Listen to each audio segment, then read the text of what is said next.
To kick off the new year, we are going to be making these perfect little pistachio macarons. You guys request different macaron flavors all the time, so I'm super excited to share this one with you guys today. Now, I have tweaked my macaron recipe since the last one that I shared. I increased the powdered sugar and almond flour by 20%. This has given me a much more stable shell with less flawed macarons and larger feet. So if you want to learn how to make this recipe, then keep watching.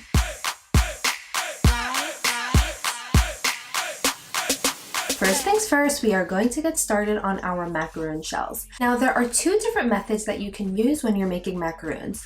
One is an Italian meringue, and the other, which we're doing today, is the French meringue method. Italian macarons are much more stable. However, French meringue macarons are significantly less sweet and much more foolproof. I have much more success using the French meringue method whenever I'm at home, plus it's so much easier. First, we are going to sift together 150 grams of almond flour and 150 grams of confection sugar and whisk that really well to make sure that everything is completely homogenized. Then in a separate bowl, we are going to take 100 grams of egg whites and begin to whip them on high speed. Once the egg whites get a bit frothy, we are going to add in 90 grams of granulated sugar in 3 additions and then continue to whip this to a stiff peak.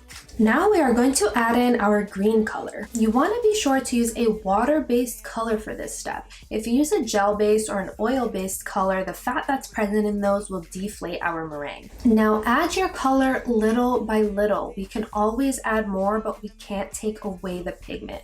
We want a really natural pistachio color. We don't want these to look like an experiment that has gone wrong. Once you're happy with the color, we are going to add in our almond flour and confection sugar in 2 stages. And fold this really well until the mixture relaxes a bit and isn't so stiff. Now our foolproof macaron base is complete. So easy. We can transfer the batter into a piping bag fitted with a medium round tip and begin to pipe our macarons. Now, you want to pipe your macarons with confidence. Just apply even pressure and give it a little swirly swoosh at the end to cut it off without piping a peak. Once you start to question yourself in the middle of piping a macaron, it is going to come out all wonky, so just go for it and practice.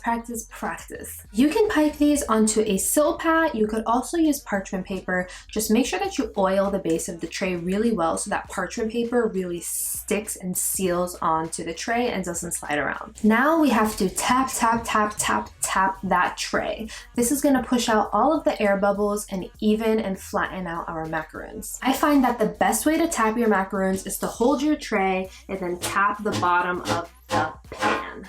This way you won't break your countertops and it doesn't make as much noise. Lastly, I am going to add some crushed pistachio as a garnish, and we can set these aside for 20 to 30 minutes to allow a skin to form. Doesn't that sound kind of gross? Like,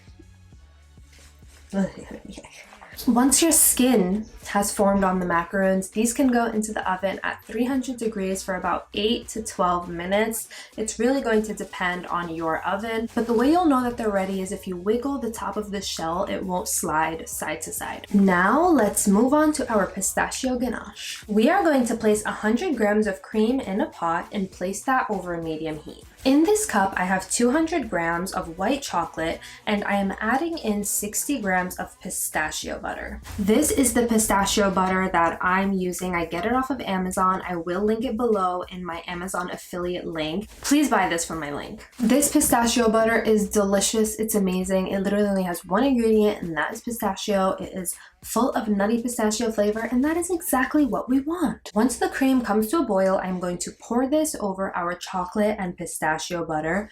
Let it sit for about a minute, and then we are going to immersion blend this. If you don't have an immersion blender, you could put it in the food processor or just whisk it gently until all of that white chocolate dissolves. And there is your ganache. Just suffocate it with saran wrap so that a skin does not form and allow this to crystallize overnight. I would recommend making this ganache the day before you want to make your macaroons, so on production day you can just go.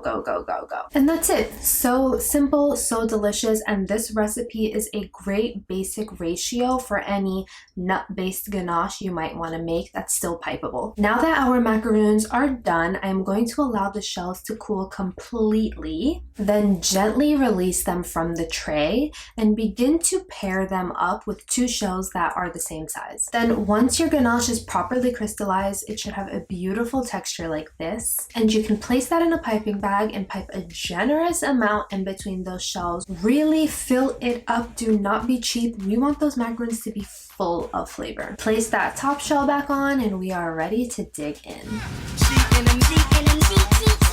Till I get flashed by the flashing lights.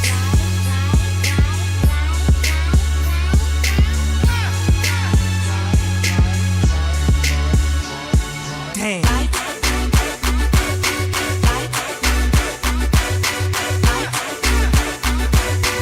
Till I get flashed by the Okay, you guys, that is it for another recipe. You guys love macaroons, I love macaroons, and this recipe is so foolproof and simple. You can place all of your macaroons in an airtight container and freeze them for up to 1 month. They are great to have on hand whenever you have a little sweet craving. Just take one out of the freezer, place it on the counter to defrost for like 20 minutes and dig in. I love having macaroons on hand because I like to pop them on cakes as little decor, and they're gluten-free and they're pretty and they're cute and they are perfect. So if you enjoyed this video, please give it a thumbs up. Don't forget to subscribe, comment down below some recipes you guys want to see in the future, and I will see you in the next video.